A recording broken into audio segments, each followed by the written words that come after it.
نحمده ونصلي ونسلم على رسوله الكريم أما بعد فأعوذ بالله من الشيطان الرجيم بسم الله الرحمن الرحيم قد أفلح المؤمنون الذين هم في صلاتهم خاشعون صدق الله العظيم وقال النبي صلى الله عليه وسلم صلوا كما رأيتموني أصلي أو كما قال رسول الله صلى الله عليه وسلم اللهم صل على سيدنا محمد وعلى آل سيدنا محمد وبارك وسلم۔ محترم بزرگوں، عزیز ساتھیوں، پیارے بچوں، جیسا کہ کافی دنوں سے سورہ مؤمنون کی ابتدائی آیات کی تفسیر چل رہی ہے اور نماز کے مسائل آپ کے سامنے پیش کیے جا رہے ہیں۔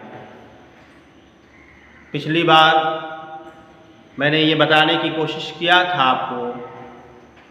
کہ اگر کوئی شخص امام کے پیچھے نماز پڑھنے کا کیا طریقہ ہے۔ مقتدی حضرات جو ہوتے ہیں، جو شروع ہی سے امام کے پیچھے نماز جنہوں نے پڑھنا شروع کیا ہے، وہ اپنی نماز کو کس طریقے سے مکمل کریں گے، کیا اس کے مسائل ہیں، وہ آپ کے سامنے پیش کیا تھا میں نے۔ آج ارادہ یہ ہے کہ مقتدی ہی پیچھے ہی پڑھنے والے حضرات، امام کے جو پیچھے نماز پڑھ رہے ہیں، انہی کے بارے میں بتانے کی کوشش کروں گا۔ لیکن وہ حضرات جن کی ایک دو رکعت چھوٹ گئی ہو، جو بالکل شروع ہی سے امام کے ساتھ نہ شامل ہوئے ہوں، بالکل تکبیر اولیٰ کے ساتھ نماز پڑھنا جنہوں نے شروع نہ کیا ہو، بلکہ جن کی ایک رکعت یا دو رکعت چھوٹ گئی ہو، تین رکعت چھوٹ گئی ہو، جن کو فقہ کی اصطلاح میں، فقہ کی زبان میں مسبوق کہا جاتا ہے، ان کے کیا مسائل ہیں، آج میں کوشش کروں گا کہ انہی کے مسائل کو بتاؤں گا۔ سب سے پہلے تو یہ بات ہمیں سمجھ لینی چاہیے کہ رکعت چھوٹنا کب مانا جاتا ہے، کہ کب مانا جائے گا کہ یہ رکعت اس بندے کو نہیں ملی ہے۔ تو اس کے لیے قاعدہ یہ ہے، اصولی طور پر یہ بات سمجھ لینی چاہیے کہ جس شخص نے امام کو رکوع سے سر اٹھانے سے پہلے پا لیا، تو وہ شخص اس رکوع کو پا لیا، اور رکوع کو پا لیا تو اس نے رکعت کو بھی پا لیا۔ تو جس شخص نے امام کو رکوع سے اٹھنے سے پہلے امام کو رکوع کی حالت میں یا اس سے پہلے کھڑے ہونے کی حالت ہی میں پا لیا اور آ کر وہ شامل ہو گیا، تو وہ رکعت کو پانے والا شمار ہوگا۔ لیکن اگر رکوع تک نہیں پایا، یہاں تک کہ امام سر اپنا اٹھا چکا ہے رکوع سے، اس کے بعد اگر کوئی شخص شامل ہوتا ہے، تو پھر یاد رکھیے کہ وہ رکعت پانے والا شمار نہیں ہوگا، وہ رکعت اس کی چھوٹ گئی۔ جس رکعت کی بھی رکوع کو امام کو نہیں پایا رکوع میں، اس کے بعد پایا، تو یوں سمجھ لیں کہ وہ رکعت وہ پانے والا شمار نہیں ہوگا، اور امام کے سلام پھیرنے کے بعد کھڑے ہو کر اس رکعت کو اسے پورا کرنا پڑے گا۔ یہاں یہ بات بھی واضح کر دینا مناسب ہے کہ اگر امام رکوع میں ہے یا سجدے میں ہے یا قعدہ میں ہے، کہیں بھی ہے، تو اگر کوئی شخص باہر سے آ رہا ہے تو رکوع میں جانے کا طریقہ کیا ہے، یا امام قعدہ میں ہے، سجدہ میں ہے، تو اب نماز میں داخل ہونے کا اور امام کو پانے کا کیا طریقہ ہے۔ بعض لوگ اس میں بہت غلطی کرتے ہیں، وہ فوراً بھاگتے ہوئے آتے ہیں، کیا دیکھتے ہیں کہ امام صاحب رکوع میں ہیں، انہیں معلوم ہے کہ چونکہ رکوع سے اٹھ جائیں گے تو یہ رکعت میری چھوٹ جائے گی، اس لیے وہ تیزی کے ساتھ جو ہی دیکھتے ہیں کہ امام صاحب رکوع میں ہیں تو کہیں رکعت نہ چھوٹ جائے، اس چکر میں وہ بھاگتے ہوئے تیزی سے آتے ہیں اور فوراً اللہ اکبر کہتے ہوئے رکوع میں چلے جاتے ہیں۔ یہاں یہ بہت بڑی غلطی یہ ہوتی ہے کہ وہ جو تکبیر اولیٰ، تکبیر تحریمہ جو ہے، جو کہ فرض ہے، اور فرض کے چھوٹ جانے سے نماز نہیں ہوتی ہے، جان بوجھ کر چھوڑ دے یا بھولے سے بھی چھوٹ جائے فرض، تو پھر نماز نہیں ہوتی ہے۔ اور تکبیر تحریمہ کا قیام کی حالت میں، یعنی کھڑے ہونے کی حالت میں کہنا، یہ بھی فرض ہے۔ صرف تکبیر تحریمہ فرض نہیں ہے، بلکہ اس کو کھڑے ہونے کی حالت میں کہنا ضروری ہے۔ اب آپ کوئی شخص جو ہے تیزی سے آیا اور وہ اللہ اکبر کہتے ہوئے اس طریقے سے کہ جب رکوع میں پہنچا اور اس کا اکبر پورا ہوا، تو آپ یاد رکھیے کہ اس کا تکبیر تحریمہ قیام کی حالت میں نہیں ہوا، بلکہ یہ تو تکبیر مان لیا جائے گا کہ یہ اللہ اکبر وہ رکوع میں جانے والا مانا جائے گا، کہ رکوع میں جاتے وقت بھی ایک تکبیر جو اللہ اکبر کہا جاتا ہے وہ تکبیر ہے، اور وہ جو کہ مسنون ہے، جو کہ سنت ہے، اس کے چھوٹ جانے سے تو نماز ہو جاتی، لیکن جو تکبیر تحریمہ قیام کی حالت میں کہنا تھا، اس کے چھوٹنے سے نماز ہی نہیں ہوتی ہے۔ تو آپ اندازہ لگائیے کہ اس تیزی میں آنے اور جانے سے کتنا بڑا نقصان ہو رہا ہے کہ جو تکبیر تحریمہ کے فرض ہے اس کو ہم نے چھوڑ دیا اور اس میں جلدی بازی میں رکوع رکعت پانے کے چکر میں ہم نے جو ہے غلطی کر دی اور تکبیرۃ تحریمہ چھوٹ گیا، جس کی وجہ سے ہماری نماز ہی نہیں ہوئی۔ اس لیے یاد رکھیے کہ جب بھی آپ آئیں، چاہے امام رکوع میں ہو یا سجدہ میں ہو یا قعدہ میں بیٹھا ہوا ہو، کسی بھی حالت میں ہو، آپ آئیں اطمینان سے، پہلے اللہ اکبر کھڑے ہو کر، جو کہ تکبیرۃ تحریمہ ہے، اس کو جو ہے مکمل کیا جائے، اللہ اکبر پورا کہہ لیں، اور اس کے بعد اتنا دیر تک کھڑا ہونا کہ جس میں اللہ اکبر کہا جا سکے، یہ فرض ہے، ضروری ہے۔ اس کے بعد دوسرا اللہ اکبر کہتے ہوئے آپ رکوع میں چلے جائیں یا سجدہ میں چلے جائیں، جہاں امام ہے وہاں جا کر مل لیں۔ یہ طریقہ ہے، کہیں بھی امام ہے وہاں جا کر اس سے ملنے کا۔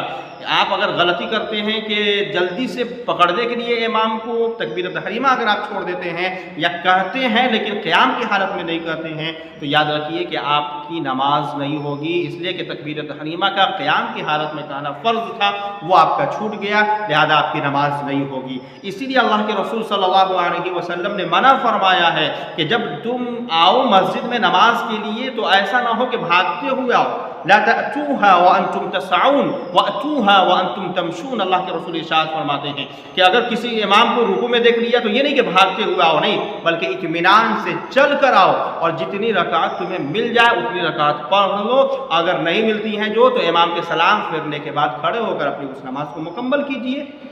تو یہ طریقہ آپ کو میں نے سمجھا دیا کہ رکوع پا لیا اگر آپ نے تو وہ رکعت آپ نے پا لیا، لہٰذا اگر کسی شخص کی ایک رکعت چھوٹ گئی، رکوع نہیں پایا، دوسری رکعت میں اگر شامل ہوا یا تیسری رکعت میں شامل ہوا، تو یاد رکھیے کہ جب امام سلام پھیریں گے تو اس وقت آپ جو ہے اپنی کھڑے ہو کر اپنی نماز مکمل کریں گے۔ مثال کے طور پر آپ اچھی طرح سے اس بات کو سمجھ لیں کہ ایک ایک کر کے میں سمجھا دیتا ہوں کہ فجر کی نماز مان لیجیے ہو رہی ہے، 2 رکعت ہوتی ہے فجر کی نماز کے اندر، اور آپ آئے، ایک رکعت مکمل ہو گئی تھی، آپ آئے شامل ہوئے دوسری رکعت کے اندر، تو جب امام صاحب سلام پھیریں گے تو سلام پھیرنے کے بعد آپ کھڑے ہو جائیں۔ یوں اب یہاں پہ یہ بھی دھیان دینا ہے کہ جو ہی امام صاحب ایک طرف سلام پھیرتے ہیں بعض لوگ کھڑے ہو جاتے ہیں، یہ طریقہ بھی صحیح نہیں ہے۔ اگر کھڑے ہو گئے آپ، ہو سکتا ہے امام پر سجدہ سہو واجب ہو جو آپ کو معلوم نہیں ہے، آپ تو کھڑے ہو گئے اور امام صاحب سجدہ سہو کے لیے جو ہے سجدہ کرنے کے لیے چلے گئے، پھر آپ پریشان ہوں گے، آپ پھر واپس آپ کو آنا پڑے گا، اس لیے کہ جس طریقے سے سجدہ سہو امام پر واجب اور ضروری ہے، اسی طریقے سے مقتدی حضرات پر بھی سجدہ سہو واجب ہو جاتا ہے جب امام پر ہوتا ہے تو۔ اس لیے آپ حضرات سے درخواست ہے کہ جب امام دونوں طرف سلام پھیر دے اور آپ کو اطمینان ہو جائے کہ سجدہ سہو امام پر نہیں ہے، تب آپ کھڑے ہوں، اور کھڑے ہونے کے بعد اطمینان کے ساتھ جو ہے آپ جو ایک رکعت چھوٹ گئی ہے اس کو مکمل کریں گے۔ سب سے پہلے تو ثنا پڑھیں گے، ثنا پڑھنے کے بعد اعوذ باللہ بسم اللہ پڑھنے کے بعد سورہ فاتحہ پڑھیں گے، سورہ پڑھیں گے، اور اس کے بعد رکوع میں جائیں گے، رکوع کی تسبیحات پڑھیں گے، سجدہ میں جائیں گے، دونوں سجدہ مکمل کرنے کے بعد بیٹھ جائیں گے، اور بیٹھنے کے بعد جو ہے تحیات، درود شریف، دعائے معصورہ پڑھنے کے بعد دونوں طرف سلام پھیر دیں گے۔ اس طریقے سے آپ اپنی نماز مکمل کریں گے اگر ایک رکعت آپ کی چھوٹی ہو۔ اور اگر 2 رکعت چھوٹ گئی ہو، مثال کے طور پر ظہر کی نماز آپ پڑھنے آئے اور دیکھیں کہ امام صاحب 2 رکعت پڑھا چکے تھے، تیسری رکعت میں آپ شامل ہوئے، تو بھی طریقہ یہ ہے کہ جب امام صاحب دونوں طرف سلام پھیر دیں آپ کھڑے ہو جائیں اور اس کے بعد ثنا پڑھیں، اعوذ باللہ بسم اللہ پڑھنے کے بعد سورہ فاتحہ، سورہ پڑھنے کے بعد رکوع سجدہ کرنے کے بعد سیدھا کھڑے ہو جائیں گے، بیٹھیں گے نہیں، اور کھڑا ہونے کے بعد پھر سورہ فاتحہ پڑھیں گے، سورہ ملائیں گے، اور اس طریقے سے جو ہے رکوع سجدہ کرنے کے بعد جو ہے اس دوسری رکعت میں بھی سورہ فاتحہ اور سورہ دونوں پڑھیں گے، اس لیے کہ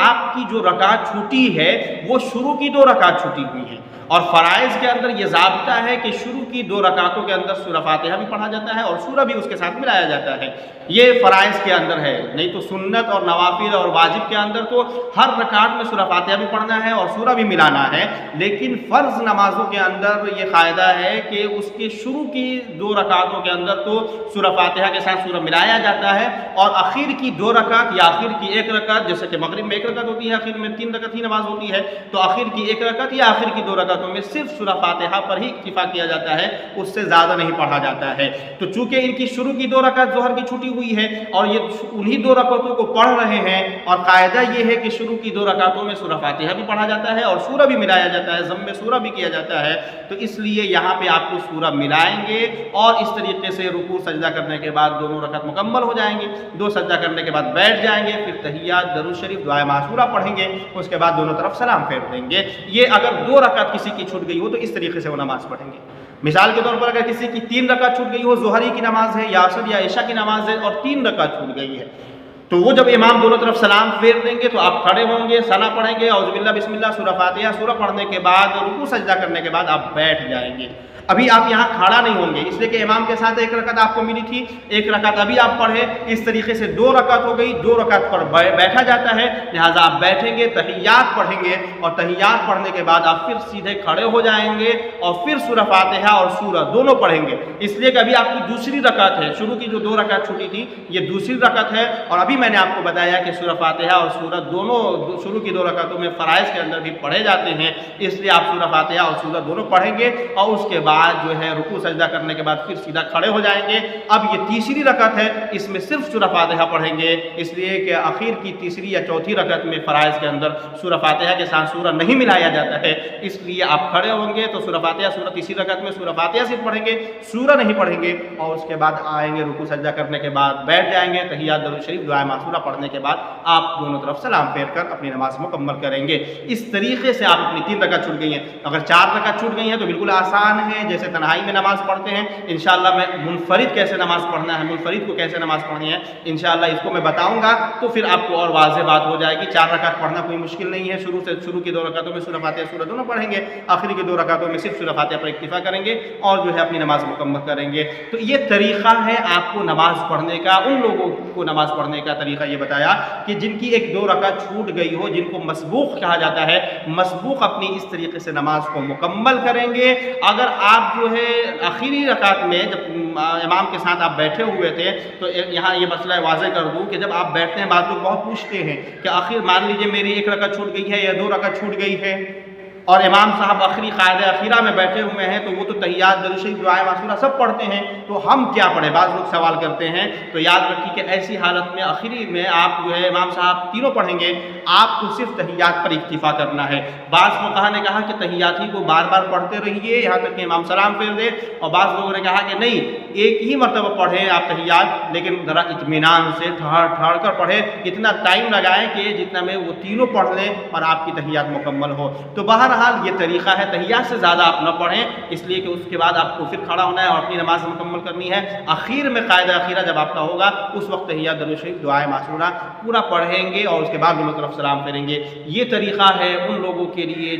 جن کی 1-2 رکعت نماز چھوٹ گئی ہو۔ امید ہے کہ آپ حضرات میری باتوں کو سمجھ چکے ہوں گے۔ اگر کسی کو کوئی کنفیوژن ہو، کوئی پریشانی ہو، کوئی ڈاؤٹ ہو، کہیں مسئلہ نہ سمجھ میں آیا ہو، تو میں ہر وقت حاضر ہوں۔ آپ حضرات سے درخواست ہے کہ آپ پوچھیں، اپنی نمازوں کو بہتر سے بہتر بنانے کی کوشش کریں۔ اللہ تعالیٰ سے دعا ہے کہ اللہ تعالیٰ ہم سب کو کہنے سے زیادہ، سننے سے زیادہ عمل کرنے کی توفیق نصیب فرمائے۔ آمین یا رب العالمین۔ وآخر دعوانا الحمد للہ رب العالمین۔